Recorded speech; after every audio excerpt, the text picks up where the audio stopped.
entitled to get a proportionate share of the road users' tax, particularly by the Special Local Road Fund. In 207, the share of the province of Iloilo was only 4.6 million pesos. This amount went up slightly to 5.25 million in 208. The province maintains more than 600 kilometers of provincial roads, and this measly sum hardly makes a dent on our road maintenance operations.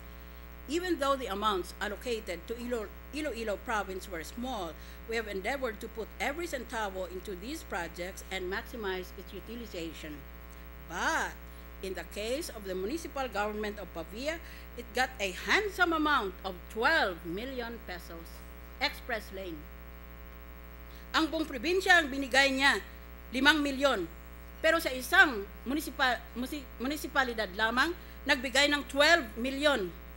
Apparently, upon the say-so of the executive director of the road board at the time, Rodolfo Dodi Puno, such power must be removed, and only provinces and cities, as mandated by RA number 8794, should receive their just, rightful, and equitable share, unquote.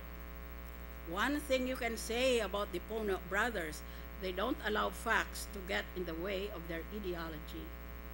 Ako pa ang atakihin nila? Ako pa? Recommended amendments. In view of this hornet's nest, allow me to recommend some amendments to the road tax law. Bullet, transparency. The road board and DPWH should post on their websites the list of projects programmed for road tax funding based on their planning tool known as HDM-4. They should also post the list of projects actually funded, the actual releases, disbursements, and accomplishments. Bullet, composition of the road board. The present composition of 4 public officials serving ex officio out of 7 members renders the road board dependent on its full-time executive director, who becomes a financial despot. Hari-hari siya, emperador siya. Hindi kaming mga senador at mga congressman makakapasok doon. Hindi kami, pati mga kasapi ng kabinete, hindi pwedeng pumasok sa kanyang kaharian. Siya lang ang hari. Hindi natin alam kung ilan ang reyna niya.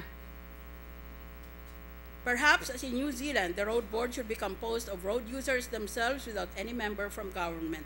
In the alternative, the road users should at least be the majority in the road board for better control and accountability. Bullet, criteria for funding. There should be strict use of the modern planning tool known as the Highway Development and Management version 4, or HDM-4, which identifies and prioritizes projects for funding using objective technical and economic criteria. Bullet, raise the penalty to discourage truck overloading. At present, an overloaded truck is liable for a penalty of maybe less than 1,000 pesos. The truck owner would choose to pay the small fine rather than use additional trucks to carry the excess load, especially if it consists of high-value items like gravel, sand, minerals, and grains. The law should be amended to raise the penalty to a realistic level. Our topic now is public hearing found prima facie evidence. Your Committee on Economic Affairs held a public hearing on 25 September 2009. The COA representative was there. She affirmed the 208 COA audit report on the road fund. The then DPWH Secretary and ex-officio chair of the road board, Hermogenes Ebdane Jr., sent documents which, however, proved to be unresponsive to the issues raised by the COA. Ang sabi ko lang, sagutin lang ninyo itong mga nireklamo ng COA. Kung ano-anong pinapadala nila, ng mga proyekto nila at mga transaksyones nila, hindi naman sinasagot ang nireklamo ng COA. Wala namang nagtatanong tungkol doon sa mga ginastos na yun. The former executive director of the Road Board Secretariat, Rodolfo Puno, also failed to attend and requested for 5 days' notice. The rules of the Senate require only 3-day notice, so his request was denied and he was deemed to have waived his right to be heard.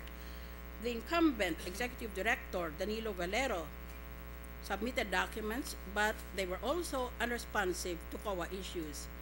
As committee chair and sponsor of the resolution on table, I respectfully appeal to the Senate to approve the resolution on 2 grounds. First, the Senate is neither authorized nor equipped to conduct a full-blown preliminary investigation.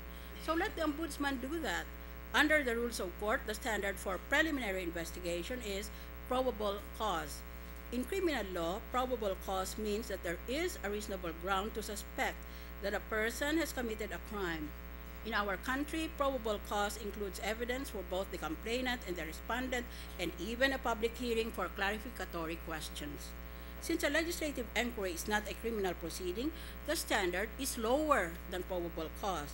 I respectfully submit that the standard is merely prima facie evidence, which means evidence that will establish a fact or even sustain a judgment unless contradictory evidence is produced. Your committee has found at least prima facie evidence against the road board officials and secretariat involved. Second, the road tax law is an abject and deadly failure, as proven by the virtual lack of drainage during the killer typhoon Ondoy and its successors in Metro Manila, Rizal, and other provinces listed as calamity areas. I appeal to our colleagues to either amend or even repeal the existing road tax law, which has proved to be a hotbed of multi-billion corruption. Finally, I humbly appeal to our Senate President, the Honorable Juan Ponce Enrile, to immediately establish an oversight committee on the road tax so that at least some form of legislative monitoring could be exercised over this particular giant pot of honey that has attracted so many busy bees. Conclusion. Our last slide is the painting entitled The Man with the Hoe by Jean-François Millet. This is the painting. It shows a weary farmer leaning on his hoe. It is said that this painting is the most powerful portrayal of how farm labor can degrade human beings to the level of animals. Para siya naging hayop ko. Wala na siyang pag-asa sa buhay. Let us look at this painting against the background of climate change and global warming that has periodically visited planet Earth. Climate change is not a new concept. Akala mo sa mga pagsasabi ng mga politiko silang nag-imbento ng climate change. Noon pa ito.